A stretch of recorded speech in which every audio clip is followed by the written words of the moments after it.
हर महादेव दोस्तों, आज की इस वीडियो में हम पंडित प्रदीप मिश्रा जी के द्वारा बताए गए इस उपाय के बारे में जानेंगे, उनकी ही अपनी आवाज में।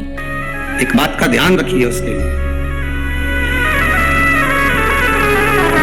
कि जहां पर ये वृक्ष होता है और उस वृक्ष के नीचे बैठकर हम जब किस जल का सिंचन कर रहे हैं, जैसे अभी आपको मिला हो और आप बेलपत्री के जड़ में सिंचन कर रहे हैं, तो लक्ष्मी की आवक बढ़ेगी। कहीं पैसा अपना अटक गया, नहीं आ रहा, आएगा।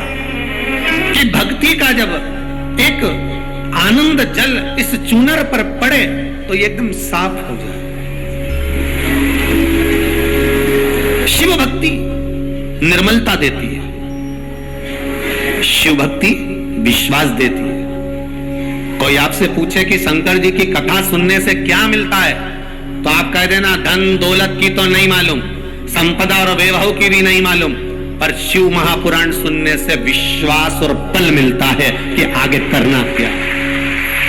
शिव महापुराण सुनने से कोई बोले धन मिलता हो, दौलत मिलता हो। तुम लोग कुबेरेश्वर धाम गए थे, क्या सीहोर वाले महाराज ने 2-2 हजार रुपए दिए थे कि गाड़ियां तुम इतनी लेके आए हो, वो रोड से लेके यहां तक ढेर लगी है, तो गाड़ी में डीजल किसने डलवाया?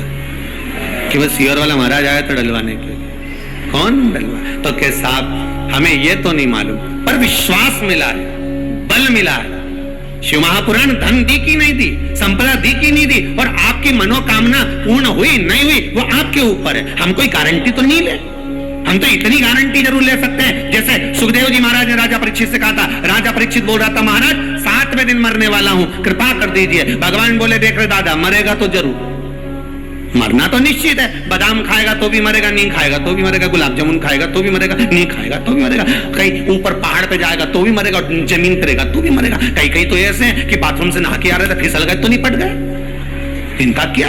तो गारंटी तो किसी की नहीं। सुखदेव जी महाराज ने भी राजा परीक्षित से कह दिया, देख रहे राजा परीक्षित, मरना तो निश्चित है, पर तू कह कि 7 दिन बाद सांप डसने आने वाला है और मैं सांप से बच जाऊं, तो इसकी गारंटी नहीं है। आपसे भी निवेदन हाथ जोड़ कर रहे हैं, आप सोचो कि हम कुबेरेश्वर धाम आएंगे तो हमारा यह काम होना चाहिए, इसकी गारंटी नहीं है। यहाँ कोई भभूति नहीं दी जाए, ना बेल दी जाए, ना कोई अंडा उखाड़ के दिया जाए कि महाराज सीहोर वाला छू करेगा और निकल के बाहर आ जाएगा।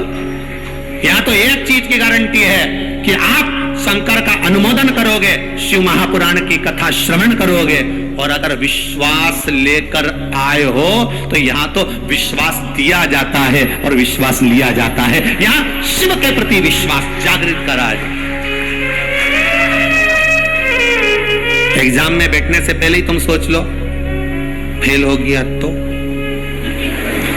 अगर तुम्हारे मन में आ गया कि फेल हो गया तो मतलब ये पक्का है कि तू तो गया।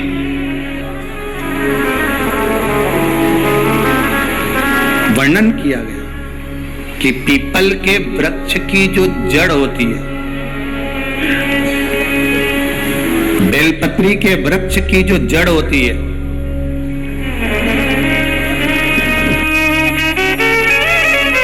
और आंवले के वृक्ष की जो जड़ होती है, इसके नीचे स्वर्ग का निवास होता है। किसका निवास है? स्वर्ग का निवास है।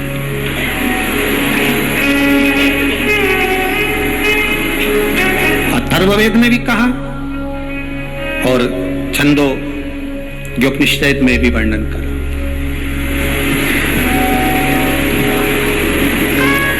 एक पीपल, एक बेलपत्र, एक आंवला, इनके जो जड़ है उस जड़ के नीचे स्वर्ग का निवास।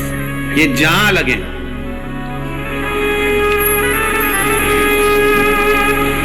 बस एक बात का ध्यान रखिए उसके लिए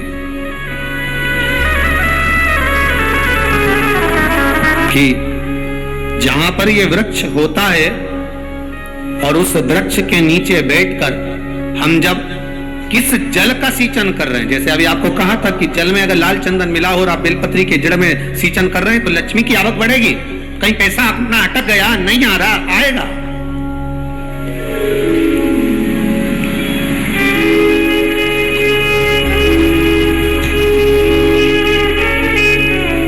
पीपल की जड़ में इत्र का जल, पीपल की जो जड़ होती है उसमें इत्र का पानी, थोड़ा सा जल उसमें थोड़ा सा इत्र का भाग हो महाराज, और आप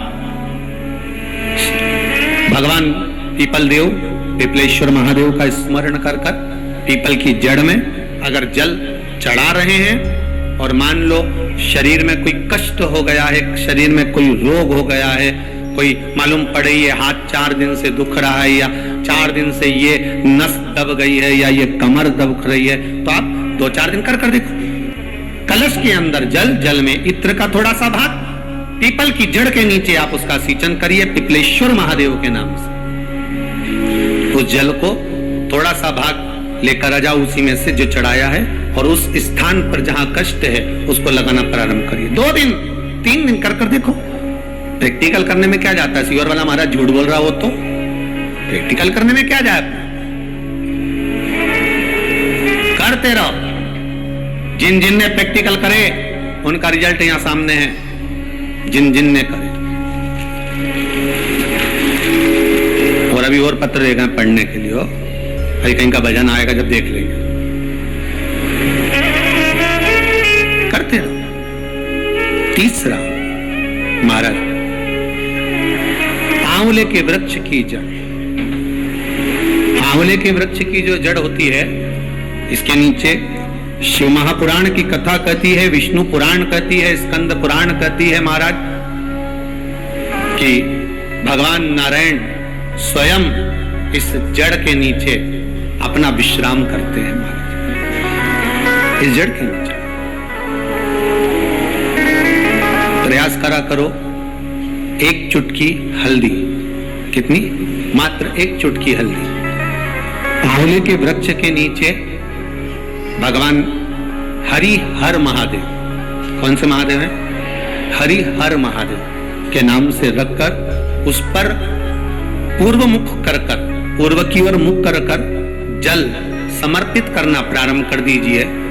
आप अगर प्रयास करेंगे, शुक्रवार की शुक्रवार करें, या नवमी की नवमी करें, अष्टमी की अष्टमी करें, प्रदोष की प्रदोष कर लें, सोमवार की सोमवार कर लें, तो आंवले की जड़ के नीचे अगर हमने हल्दी रखकर जल का भाग समर्पित करा है पूर्वाभिमुख होकर, तो अगर व्यापार नहीं चल रहा है, 1 हफ्ता हो गया, बैठे हुए हो, कोई ग्राहकी नहीं है, तो 1 बार करो, दूसरी बार करने जाओगे तो आप अपने आप दौड़ कर जाओगे कि मेरा 1 हफ्ते से व्यापार अच्छा चल रहा है।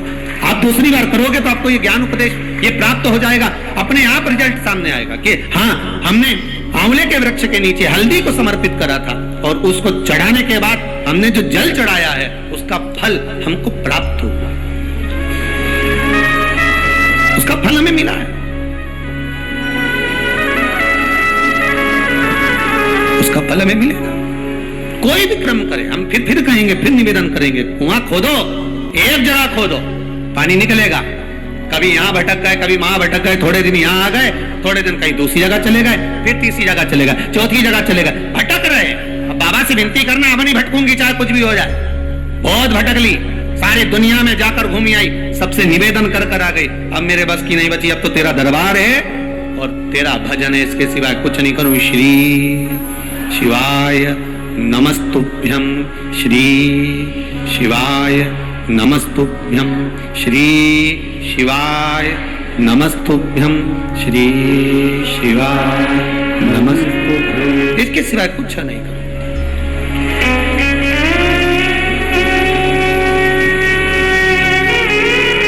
हमारा भजन मूल हो जाए। एक विदल और उत्पल 2 असुर हुए। पार्वती मैया ने जो भजन करा था, स्मरण करा था, शिव मिले थे, उनकी भक्ति दृढ़ थी। विदल और उत्पल ने एक बार माता पार्वती जी को देखकर बड़े आनंद के साथ उनकी ओर लोभित हो गए, उनकी ओर आसक्त हो गए।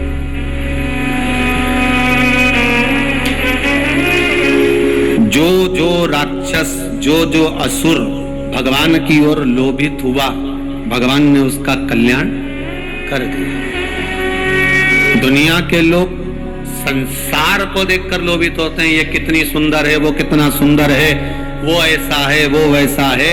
हम काया देख रहे हैं, केवल शरीर देखा।